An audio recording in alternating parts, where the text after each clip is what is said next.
made this awesome hardscape for my Lord of the Rings themed aquarium. I collected my wood from aquarium conventions. Totally worth the lengths I went through to bring it home. I got this beautiful rimless tank from Custom Aquariums in which to display Fangorn Forest. This second in my Lord of the Rings themed planted tank aquascapes series. Bag End was my first. This is the tank that started it all like 5 years ago. By the way, if you want to know why I'm making a Fangorn Forest Lord of the Rings themed aquascape and what that even is, I explain it thoroughly like 2 videos ago. The link is down below. I also go over how I did it and how I planned it and how the thought process behind making the hardscape. So go check that out. I might have put myself into a bunch of scenes from the movies too. Just saying. I made myself a practice box or a dojo so I could practice the setup, and now I get to do the hard part, transferring this into my custom aquarium inside. Help me decide at the end of this video, by the way. I'll show you my plan and you can suggest plants. Please stick around. I probably should have done this before it got all nasty and cold and snowy outside. The reason why I didn't transfer my beautiful Fangorn Forest hardscape inside earlier is because I was waiting on an order of my planted tank substrate. I may not know what plants exactly yet that I'm putting into the Fangorn Forest aquascape, but I know that there's going to be a lot of plants, and I need a very nice, high-quality planted tank substrate to support those plants. I figured I would need at least this much of my nice planted tank substrate, of which I use Fluorine Volcanate by Brightwell Aquatics in this really nice, small, extra fine variety. I can't sit down in my house without being harassed by animals, but I love it. And what is this thing that I'm adding to the tank, you might ask? Well, you'll find out. It's really cool. Okay, I'll be transferring this into that. I'll be taking some reference photos, just in case I mess everything up. I really need to know how to put it back together. I really want the back of the tank banked upwards. It's a very common thing to do in aquascapes. It looks very nice. This technique involves pantyhose.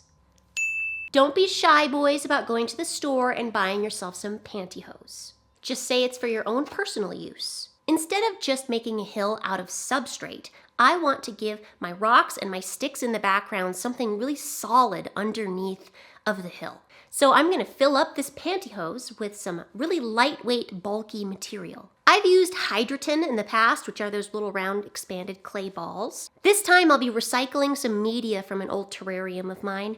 You can also use gravel if you're not concerned about the weight. I just like the idea of using something lightweight. I'll just take this piece of hose and open it up and kind of stuff it full. So now I get this little sausage. One of these by itself isn't exactly going to make a huge difference. But a bunch of them can make a substantial difference. I don't know why this is such a nerve-wracking idea for me to pick apart the thing I've so carefully planned and made to just remake it again because I'm afraid I'm gonna fail. Okay, just don't think about it, Taylor, just go. Lift it up. I got this. Come back, I'll take my rocks. Sit into roughly, I think, the position they were in. Something like that. I recreated my very first tree. Maybe I shouldn't be so nerve-wracked after all. That wasn't so bad. There's still a zip tie. It's still not adhered together with glue like I usually do. I'm just waiting till I get all the trees in case I have to make some last-minute adjustments. I'll get it a little further along and then I'll start gluing and adhering. I feel like I have to work on this high background area next. Take a picture. This one. This one. Pretty close. I can tell that I'm getting pretty close, but not perfect. I feel like I have to get some substrate in there and start working on the back behind here. Yeah. Like I said, I use Fluorine Volcanate, and I really like the Rio Oscuro color because I just like dark substrates. You might have situations where you want a more reddish substrate or whatever, but I like black. I like dark. Also, I chose the finest size that I could get, the extra fine, the XF, because I want that small itty bitty substrate pebble just to make the whole scene look bigger in comparison. There's a few different ways of doing planted tank substrates. You can just go ahead and pour in the substrate, or you can do it in a layered way. A lot of the big fancy pants aquascapers do a layered system. They'll put a layer of this mineral powder, and then they'll put a layer of this. That way it's supposed to extend the life, because the plants will slowly leach the nutrients out of the soil, and it can make it last longer to do like a layered system. I hope I'm describing it well. I think that I'm gonna do a little bit of a layered system, because what if I love this tank and I wanna keep it for 6 years, you know? The first very small layer in my tank will be a little bit of laterite powder. It's like a very mineral rich fine dust. It is a little messy though, so you have to be careful. And put it down first, and then cover it up with other things. I sprinkled the powder on the base of the tank where the plant roots will reach down and slurp it up. I have a mister, and I sprayed it really gently afterwards, which is a great tip for dust control. Next, I added another mineral layer, this time in a larger particle size. I rinsed it really gently for some dust control, and I added it into the tank with a cup. And then I did an even bigger particle size. I should have a nice good base going on. My laterite base layer is down. It looks nice. Now I'm going to go into this back corner, and I'm going to fill that up with some substrate, because I really can't work back there without some substrate to poke things into.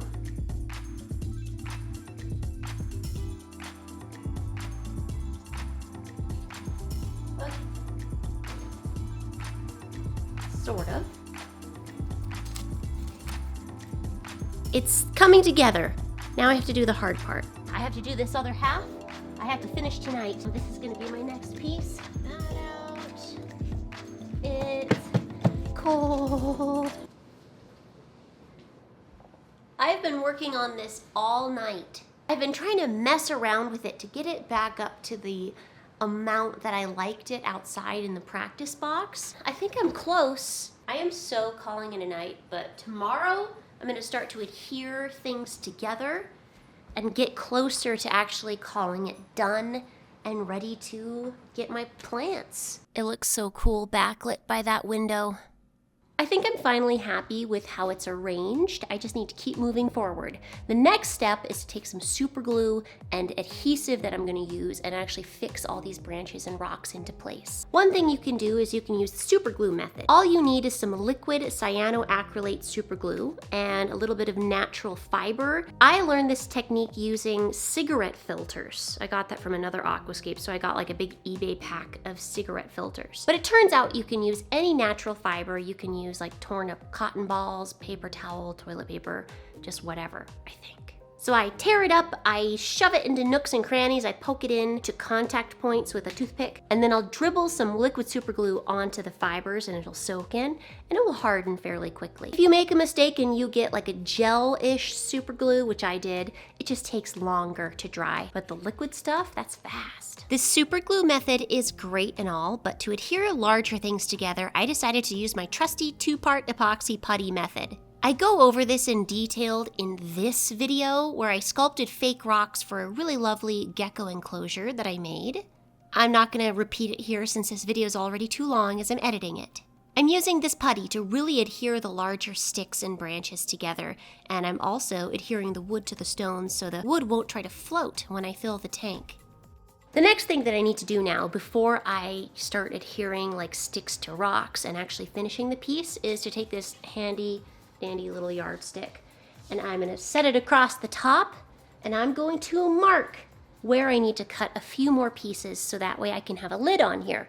I live in a really dry climate. I need a lid, otherwise water's going to be evaporating like crazy. It's going to be really annoying. As sad as it is to kind of get rid of this fun extra detail on the top of the tank, it needs to happen. I just don't think I'm going to be touching this beautiful enormous piece of driftwood that I worked so hard to bring home from my convention. I'm not sure how I'm gonna get this home. It's no problem, I got this.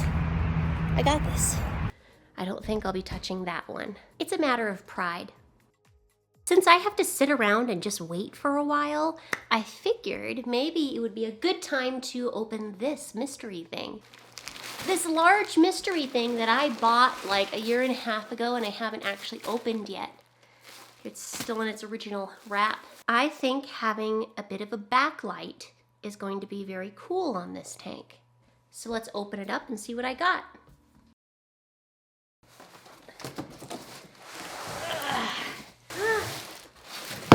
Oh, this is a background light from Lightground that I special ordered just for this tank. It's the perfect size. I'm so happy to finally be using it.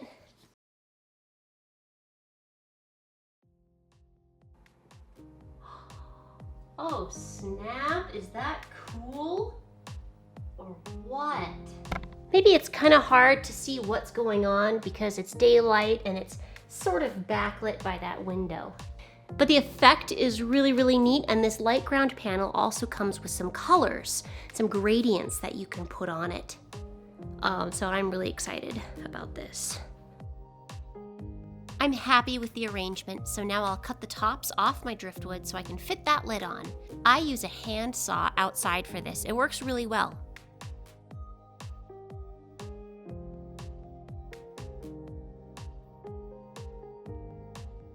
It's a few days later now. Time has passed. All of this happened over like a week, and that might seem confusing because I'm wearing the exact same shirt every time.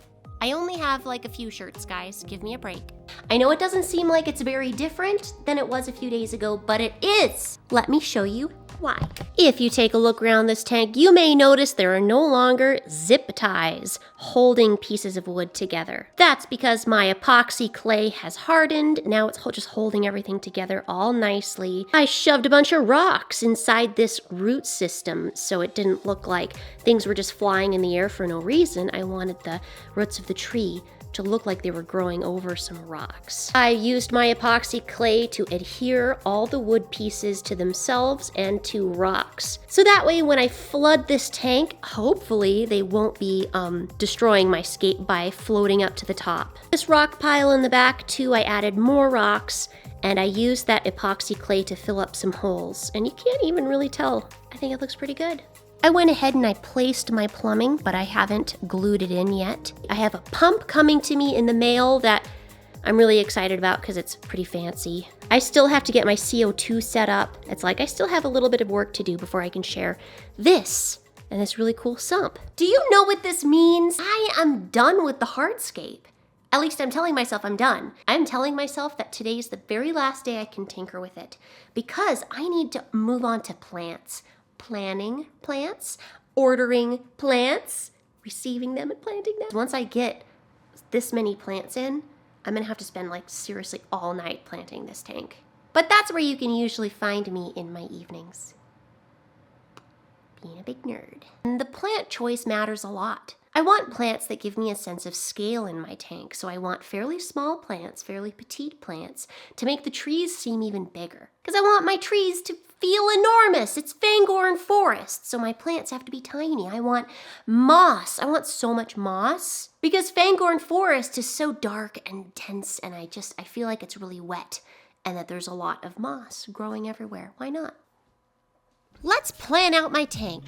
To complete my Fangorn Forest aesthetic, I'm going to focus on a whole lot of moss. Moss! I want it taking over the tree trunks and branches and creeping over the rocks. I'll probably use something like Christmas moss or weeping moss in the foreground, something that can coat the trees. It can look wild and scraggly when it grows out, but neat and compact when trimmed. I could add a more petite, delicate variety peppered around for some interest and in the background like Physidans. Riccardia or mini Pellia moss, it isn't actually a moss, it's actually liverwort, is a really pretty option too, but something I've never tried. The petite detail is just so nice though. Bucephalandra is a must in this tank. I wonder if I can find a variety that's darker or even reddish. I would pepper this over tree roots at the base of trunks, wherever it seems that a small, opportunistic plant could thrive. A medium-sized Anubias variety in the foreground and a smaller variety in the back could be a really nice way to get a sense of depth too. I feel like I want a not green plant for the foreground or the midground, like a Hygrophila pinnatifida, or one of these funky Lagonandra meboldi I've never seen one of these before. Maybe a crypt that can turn red or bronze. Ground cover plants in a moody, gloomy, mossy forest wouldn't be very large.